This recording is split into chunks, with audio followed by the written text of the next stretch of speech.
तो हम जितने भी शास्त्र पढ़ते हैं ना, हर जगह घुमा फिराकर एक बात आती है जिसका एक ही अर्थ है, यत्र नार्यस्तु पूज्यन्ते रमन्ते तत्र देवता। जहां स्त्रियों का स्थान ऊंचा होता है ना, वहां देवता भी निवास करते हैं, क्योंकि स्त्रियों में जो गुण हैं वो ईश्वरीय माने जाते हैं। आपको मालूम है भारत में, ये मुझे एक दिन पता चला, अब तक मुझे नहीं मालूम। एक दिन मैं दक्षिण भारत के केरल के एक मंदिर में गया पूजा करने, क्योंकि मैं उस गांव में व्याख्यान देने गया। तो मंदिर के पुजारी ने कहा, माफ कीजिए आप अंदर नहीं जा सकते। वो पुजारी ने एक दिन पहले मेरा व्याख्यान सुना था, मेरे व्याख्यान में किसी ने परिचय दिया था, उस परिचय में ये कहा गया कि ये राजीव दीक्षित अविवाहित हैं, माने इनकी पत्नी नहीं है। तो पंडित ने कहा आप अंदर नहीं जा सकते। मैंने पूछा क्यों? आप सुनिए उस पंडित की बात। उसने कहा आप में पवित्रता नहीं है। मैंने पूछा वो क्यों? कि आपकी धर्मपत्नी नहीं है। मैंने पूछा ये धर्मपत्नी का पवित्रता से क्या लेना देना है? तो उन्होंने कहा कि पवित्रता मनुष्य में धर्मपत्नी के आने के बाद ही आती है, उसके पहले नहीं आती। उसके पहले उसमें लंपटता रहती है, पवित्रता नहीं। और इतनी गहरी बात उस पुजारी ने मुझे कह दिया। तो हम गृहस्थी बसाते हैं, परिवार बनाते हैं मोक्ष जाने के लिए, और वो परिवार में स्त्रियों को लाते हैं शारीरिक आनंद की प्राप्ति के लिए। तो वो जब शारीरिक आनंद की प्राप्ति के लिए स्त्री को देखेंगे तो स्त्री उनको कैसी दिखेगी? भोग वस्तु जैसी। और हम जब मोक्ष की प्राप्ति का उसको साधन बनाएंगे तो हमको स्त्री कैसे दिखेगी? देवी के जैसी। इस देश में बहुत सारे पति पत्नियों को मैंने पूछा है कि जिंदगी के कुछ 2, 4, 5 मिनट को छोड़कर आपको अपनी पत्नी कैसी दिखती है? तो कहते हैं बहन के जैसे, मां के जैसे, चाची के जैसे, मौसी के जैसे, ताई के जैसे, यही दिखाई देती है। यूरोप में कोई कल्पना नहीं कर सकता कि स्त्री ये भी हो सकती है, बहन के जैसी, मां के जैसी, मौसी के जैसी, ताई के जैसी, चाची के जैसी है नहीं, क्योंकि वहां तो भोग की वस्तु है, सेक्स ऑब्जेक्ट है। अब वो जो भोग की वस्तु है, सेक्स ऑब्जेक्ट है, तो वहां जितना भी कॉमर्शियलाइजेशन हुआ या जितना भी बिजनेस फैला है, उसने स्त्री को सेक्स ऑब्जेक्ट के रूप में ही इस्तेमाल किया। जैसे आप किसी भी विदेशी कंपनी का विज्ञापन अगर देखो तो हर विज्ञापन में स्त्री शरीर का वो भरपूर इस्तेमाल करेंगे। भले विज्ञापन ब्लेड का हो लेकिन चेहरा स्त्री का दिखाएंगे। ब्लेड आप जानते हैं, शेविंग ब्लेड। तो शेविंग ब्लेड तो पुरुषों के इस्तेमाल करने की चीज है, उसमें स्त्री का चेहरा क्यों? क्योंकि आपकी सेंसुअलिटी को हिट करना है, आपके लोअर इंस्टिंक्ट को हिट करना है। यूरोप की जितनी भी कंपनियां कपड़े बनाती हैं ना, शूटिंग शर्टिंग्स के, वो सब महिलाओं के शरीर पर डाल डाल के उनका विज्ञापन कराते हैं। पुरुषों के इस्तेमाल आने वाला अंडरवियर बनियान स्त्री शरीर पर पहनाकर बेचा जाता है। और वहां के जितने भी अखबार हैं, जितनी भी पत्रिकाएं हैं, अगर आप उनको ठीक से पढ़ लें तो वहां के अखबार एक दिन का 1 किलो का होता है, इतना वजन का होता है। 250-300 पन्ने उस अखबार में हो सकते हैं। 3/4 हिस्सा उस अखबार का भरा रहता है वैश्याओं के विज्ञापन से। भाई आप लोग यार जरा भी समझते नहीं, बाहर चले जाओ ना बात करने के लिए।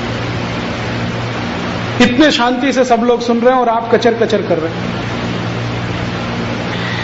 कोई भी विज्ञापन अखबार का उठा के देखो, यूरोप और अमेरिका में मैगजीन उठाकर देखो, पढ़ो उसको आप, 101% विज्ञापन महिलाओं के, वैश्याओं के। मेरा फिगर इतना है, ब्रेस्ट इतना है, लोअर पार्ट इतना है, आप आइए फोन पर संपर्क करिए। यूरोप के अखबार हो या अमेरिका के। और उनकी हेडलाइंस भी अखबारों की कुछ इसी तरह की होती है। डायना आज स्विमिंग पूल में उसके साथ गई नहाने के लिए, वो नेशनल न्यूज हेडलाइन। हाँ, नेशनल न्यूज। डायना मर गई तो हेडलाइन भी मर गई। इस तरह की स्थिति है। अखबार हो, मैगजीन हो, पत्रिकाएं हो, भरी पड़ी है। फिर वहां के जो टेलीविजन चैनल हैं, वो जो सीरियल्स बनाते हैं, वो भी स्त्री को सेक्स ऑब्जेक्ट के रूप में ही रख के काम करते हैं। अब हिंदुस्तान में क्या हुआ, हमने उनके टीवी चैनलों के सीरियल की नकल करनी शुरू कर दी, हमने उनकी मैगजीन की नकल करनी शुरू कर दी, उनके अखबारों की नकल करनी शुरू कर दी। तो इस देश में भी सीरियल बनने लगे, सास भी कभी बहू थी, घर घर की कहानी, तेरी मेरी कहानी, कहीं किसी रोज, पता नहीं क्या क्या नाम, एक ही थीम, एक्स्ट्रा मैरिटल अफेयर्स। सभी सीरियल का एक ही थीम, एक्स्ट्रा मैरिटल अफेयर्स। हर सीरियल में किसी की पत्नी किसी के पति के साथ भाग गई, किसी का पति किसी दूसरी की पत्नी के साथ भाग गया, कोई पुरुष 3 स्त्रियों को फंसाना चाहता है, कोई स्त्री 10 पुरुषों को फंसाना चाहती है। जो यूरोप और अमेरिका का कचरा है वो हमारे टीवी सीरियलों में घुस गया और ये रोज दिखाया जा रहा है। हम बड़े प्रेम और शांति से देख रहे हैं, इस उम्मीद में कि इसमें से कुछ मजा आएगा। मजा क्या आएगा, थोड़े दिन में आपके घर में यही होने लगेगा, ऐसे ही होने लगेगा। क्यों होने लगेगा, इसलिए होने लगेगा कि मैं बचपन की एक कहानी याद है, मुझे माताजी मंदिर लेके जाते थे, तो मैं कहता था रोज रोज एक ही मंदिर में आना और वही भगवान का दर्शन करना, इसमें क्या रखा है। तो मेरी माताजी कहती थी कि देख, बार बार दर्शन करने से ईश्वर के जो गुण हैं वो अपने अंदर आने लगते हैं, इसलिए एक ही मंदिर में जाना, बार बार दर्शन करना बुरा नहीं है। अब ये बात मैं कभी भूलता नहीं। अब हमारे घरों में रोज रोज एक ही तरह के सीरियल का दर्शन हम करते हैं, तो उनके भी गुण हम में आने लगेंगे तो तर्क चल जाएगा, एक्स्ट्रा मैरिटल अफेयर्स में क्या खराबी है, क्योंकि यूरोप और अमेरिका में कोई खराबी नहीं है, तो यहां क्या खराबी है। और जब ये चल पड़ेगा तो सब कुछ टूटेगा, इस देश में सब कुछ टूटेगा। यूरोप और अमेरिका में तो परिवार है नहीं, तो टूटने के लिए कुछ है नहीं, वो तो पहले से ही टूटा हुआ है। यहां व्यवस्थित परिवार है, ये टूट गया तो सब टूट जाए।